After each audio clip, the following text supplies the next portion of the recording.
Take the I-87 north from Queensbury, Vermont. Then the 28 up through North Creek. Keep going. If you want to take the route that I did, keep going, and you'll pass right through the town that doesn't exist on any map. My headlights probed the first of the ramshackle buildings through the smoky dust. This was no isolated farmhouse or a wild hermit hiding from the world.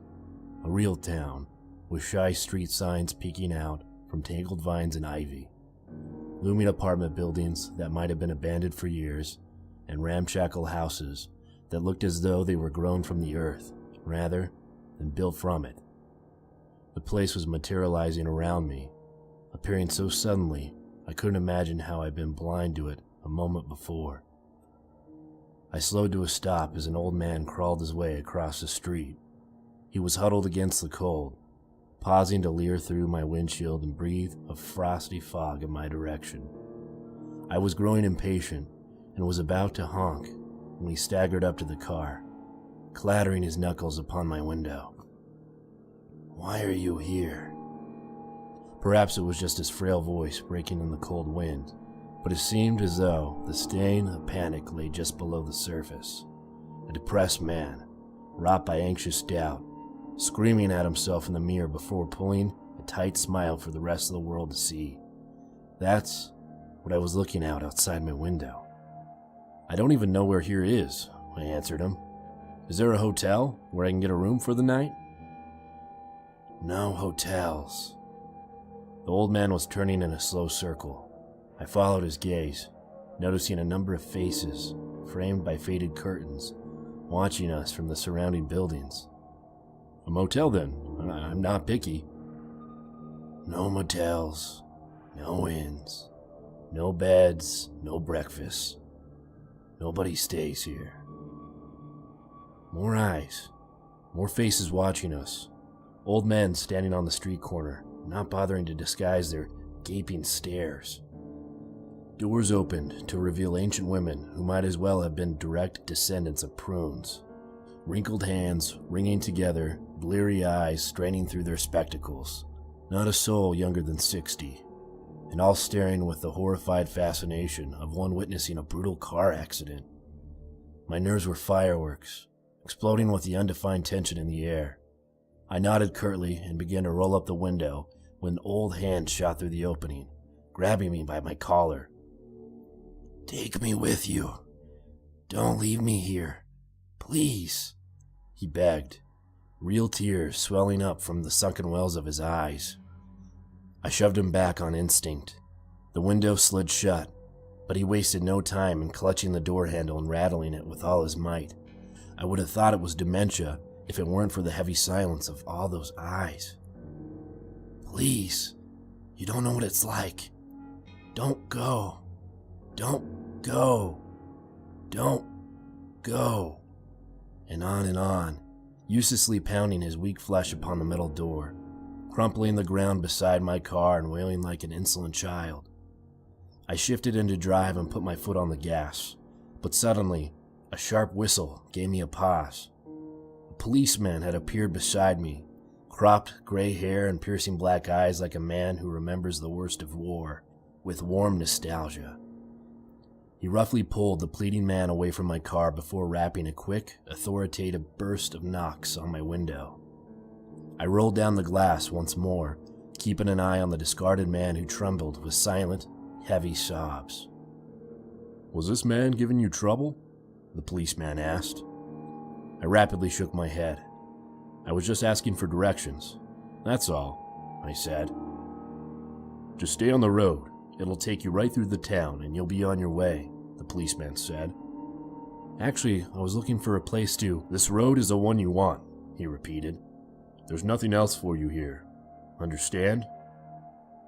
"Yes, sir." The black eyes turned away, and I was able to roll my window up once more.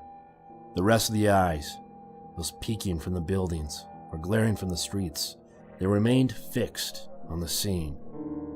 I was only thankful to be driving again, but I didn't even make it a block before a scream made me slam to another halt. In an open glow of the street lamp, unmasked before dozens of eyes, I watched the policeman's baton fall for a second time, then a third, and a fourth. Each wet, bludgeoning thump accompanied by shrieks of agony. The old man that had first addressed me was being beaten to a pulp in the middle of the street.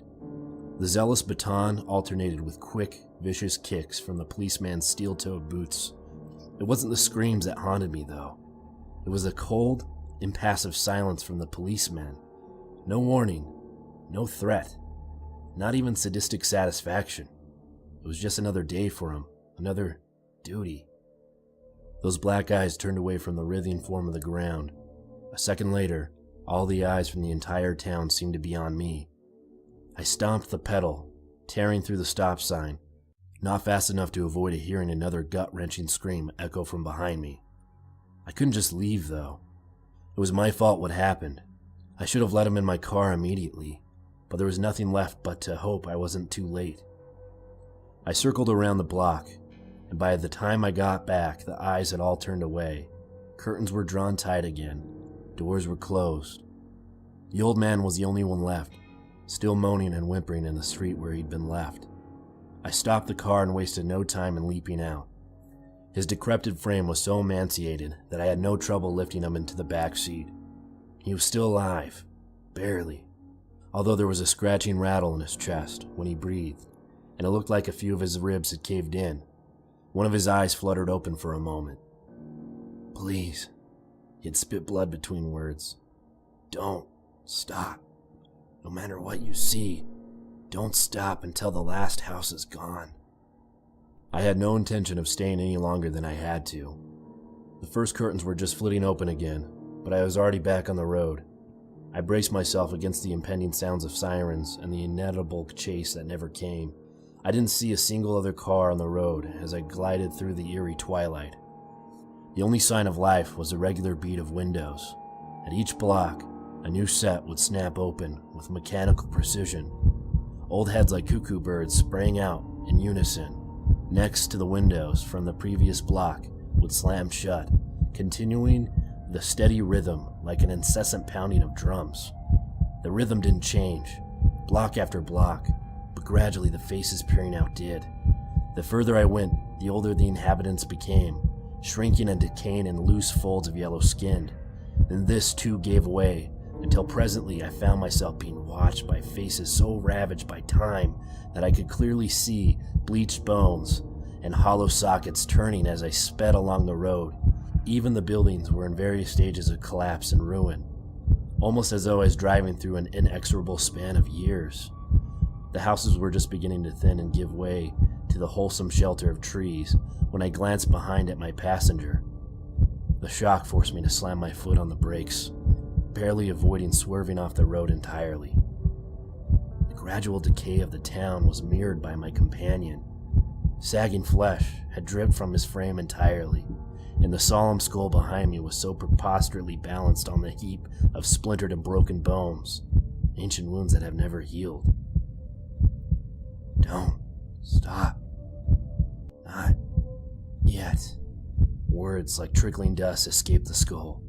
But I had barely stopped, and the longer I ruminated on the unavoidable fact, the longer I remained frozen in static terror of what was to come. The rhythm, like the pounding of drums, had returned. Windows, doors, opening and slamming, and then again to unleash the remaining denizens that time had forgot, lurching, shambling, and then springing to life with blasphemous fatality. The inhabitants of this charnel realm were closing around my car. Ragged skin fluttered in an unfelt breeze, and white talons of bone raked the ground to pull them ever closer. Vacuous stares fixated upon me, and always that infernal drumming which mounted into a crescendo of a macabre hymn. "Take us with you," a lone shriek at first, but quickly taken up by the rest. "Don't leave us here." The engine lamented by my efforts to start the car again. A tense rattle, then a sickening crunch like a mashing of rusted machinery. Had it aged my passage as well? Had I? There was no time to stop and think. I leapt into the open night, brisk air heaving in my lungs as I scrambled up the hill towards the woods. Drumming ferocious and wild in intensity, yet retaining its unnerving rhythm. I had the oddest sensation that I was listening to my own pulse. As I pushed myself harder and faster, I could hear the drumming keep pace with my racing heart. It didn't matter, though. Nothing mattered except the last lonely house, which was swiftly growing level with and the figure which was emerging to greet me. The policeman, baton in hand, gray-haired and stern and living as I had seen him last. The baton was tapping along with the impatient drums, and as I drew level, I could feel the hesitancy in my pursuers. "Still looking for directions?" he asked, a coy smile playing around the corner of his mouth. "No, sir. I wanted to say so much more. That was all the breath I had at the time." "Just passing through, are you?" "Sir. Need a ride?" His smile was growing. I didn't like how many teeth it showed. The drums had stopped. The crowd had stopped. My car started somewhere behind me in the darkness. A flash of confusion passed the policeman's face. I liked that considerably more than the teeth. "Don't you dare." But I was already running, back down the hill, back toward my car, the pounding of the policeman's feet behind me. But it was so quiet compared to the resounding drums a moment before. The uncertain crowd parted at the policeman's thundering approach, but I was practically flying now. My car never went below 10 miles an hour, but the passenger door was open and I launched myself inside. The slam of the door behind me was the first beat in the resuming drums. All at once the crowd was screaming again, drowning out the shouts of the threats from the pursuing policemen, mounting and mounting back to that hellish cacophony, and then just as swiftly dwindling back to nothing as the engine celebrated its triumph. The old man in my car, or what was left of him, he drove me to safety that night. It's almost morning now, and we still haven't stopped. But just as soon as I work up the courage, I'm going to have a whole lot of questions to ask him. I think I'll start by asking him the name of that town.